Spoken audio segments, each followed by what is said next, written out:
Ayan. Itong ating mga Dunbridge. Ito po yung tatlong binili natin kay Pastor na mga Dunbridge. Ayan. Bali dito nga po pala nakalagay ang ating mga feeds. Ayan. Ito na po yung pinakamalaki natin, ano? Mga nasa 60 plus na po to. Air tagging sa mga baboy. Ayan. So mag-air notch po tayo. Nag-expand yung balat nila from black to white. Ayan. Nag-crack yung mga black nilang kulay. Ayan, no?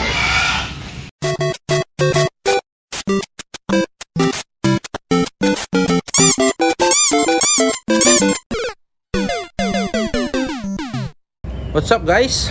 Good morning po sa ating lahat. So for today's video po, mag-update po tayo dito sa ating farm. Dahil matagal na din po tayo hindi nakakapag-vlog dito sa ating farm. So kamustahin naman na po natin sa mga ating mga subscriber o followers. Yan, so ito na po yung ating farm. First mag-footbath po muna tayo.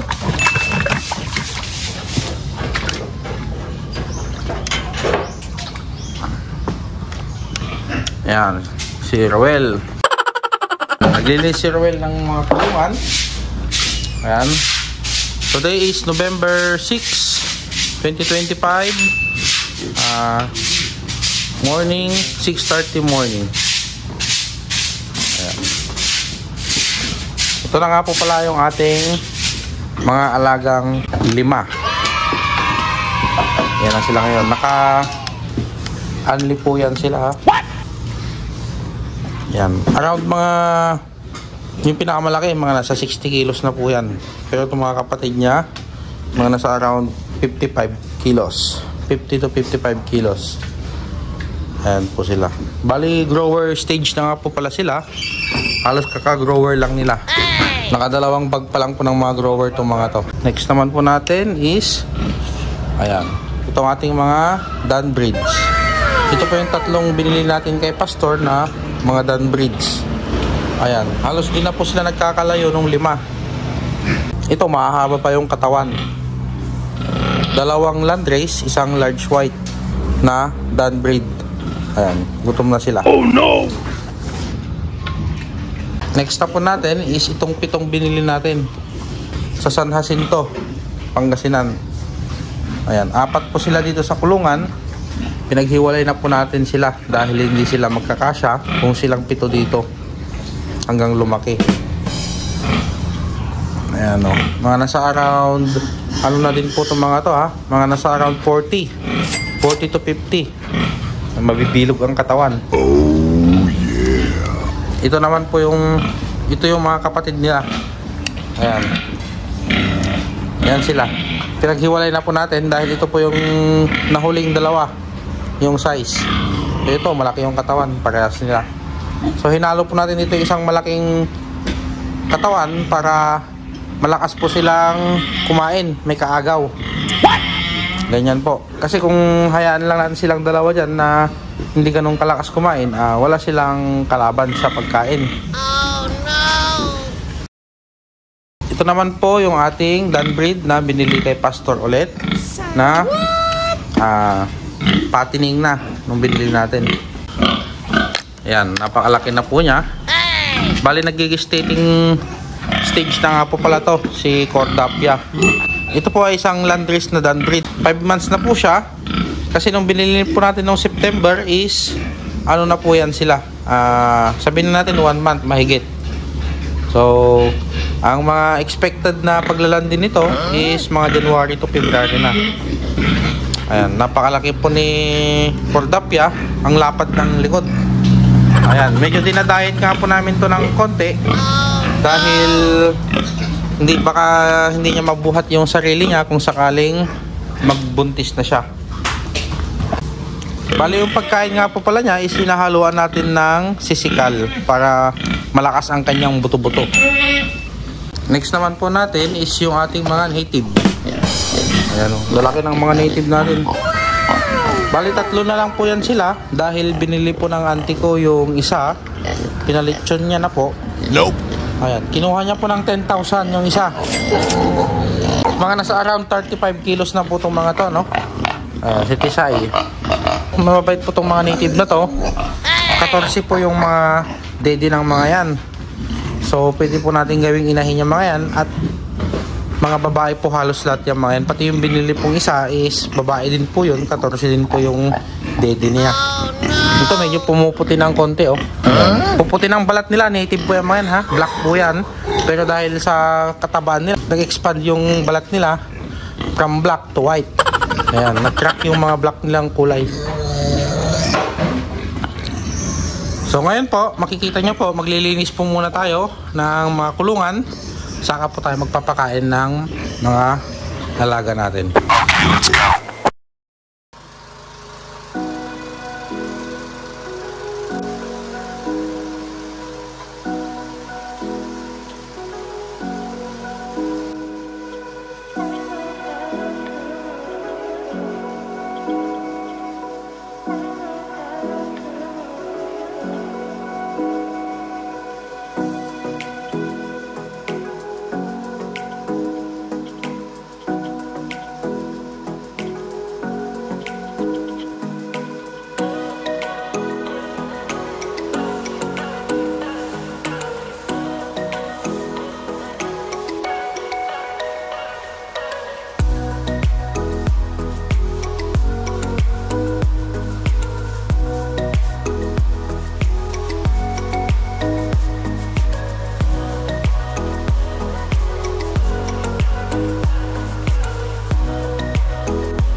Ayan, bali dito nga po pala nakalagay ang ating mga feeds.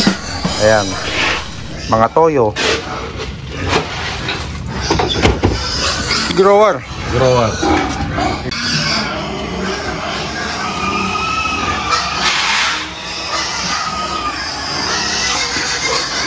Ito na po yung pinakamalaki natin, ano? Mga nasa 60 plus na po to. Sir, what?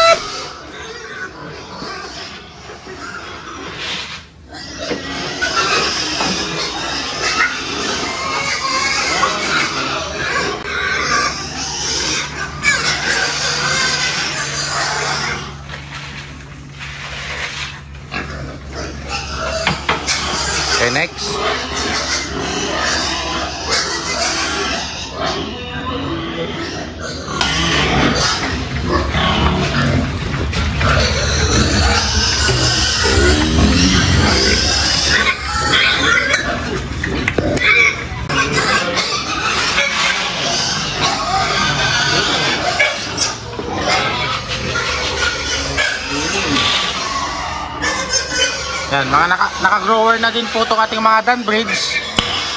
No.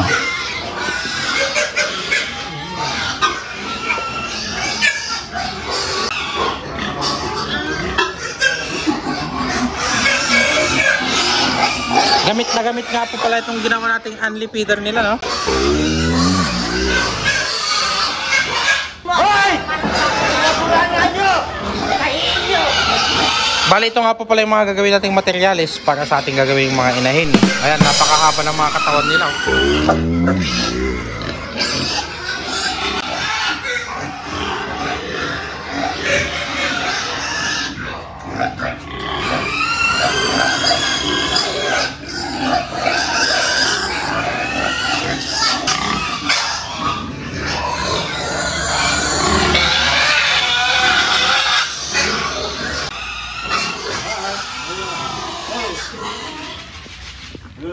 Hey!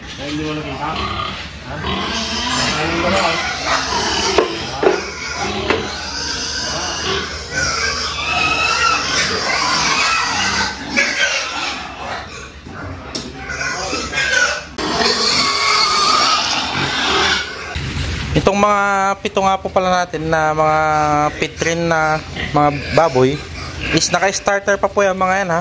Around 40 kilos na po itong mga to. Last na feeds na po na bag nila na starter. Mag-grower na din po yan sila.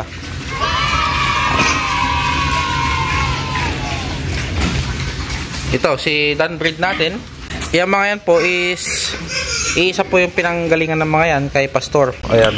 Binili ko na po itong pating sa kanya para makapag-umpisa na agad ako. Ayan. By January to February po, 2026, pwede na pong magland dito si Cordaps.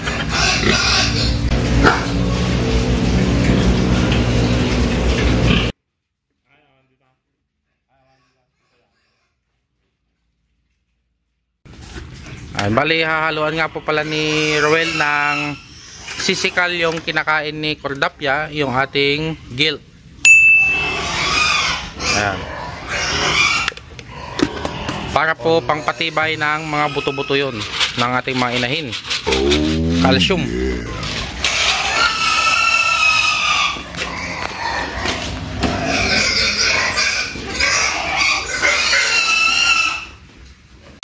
Sa mga pagkain naman po ng ating mga native na baboy, ayan, ganyang scoop ng grower. Halos ganun din po karami na tuyo. Dapat ka na.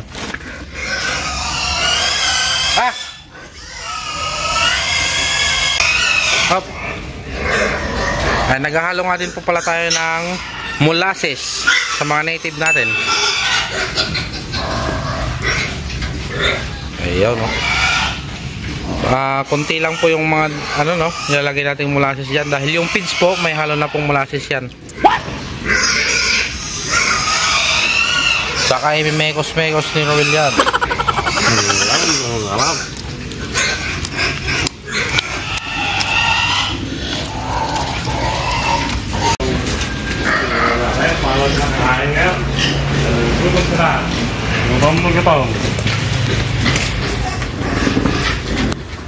Dito na.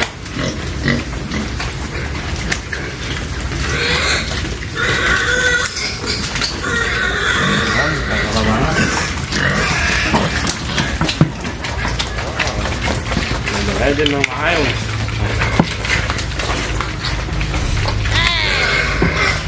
Lakas kumain ng mga native natin, no? Mamaya malinis yan. Isay.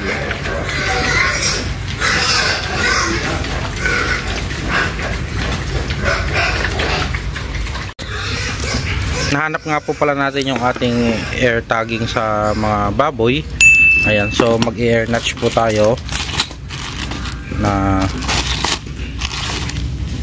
dahil puti po lahat yung ating mga magiging inahin, na mas maganda po lagyan na po natin sila ng air tag para kung sakaling may mga sa records, mas madali po natin silang may re-record nang may number sila. Dahil kung sasabihin nyo po sa akin na may ubo o may sakit yung puti na inahin natin, is hindi na po natin alam kung sino po doon sa puti na yon. Kaya ito po yung importance ng mga AirTag. Lalo po sa mga farm na malalaki, kailangan po to dahil for the record nga po. Sa mga records, si number na lang po yung sinusulat nila. Papangalanan mo pa ng isa-isa yung mga inahin mo kung 10 o 20 na yung puting inahin mo. Hindi naman po kinakalawang to dahil made of tanso po ato to. Ayan, matagal na po to, no, ng mga AirTag ko nung unang farm ko pa. Nung unang mga alaga ko pa po itong mga to. So, separate po natin yung vlogging for air notching, air tagging. Ayan, abangan nyo na lang po.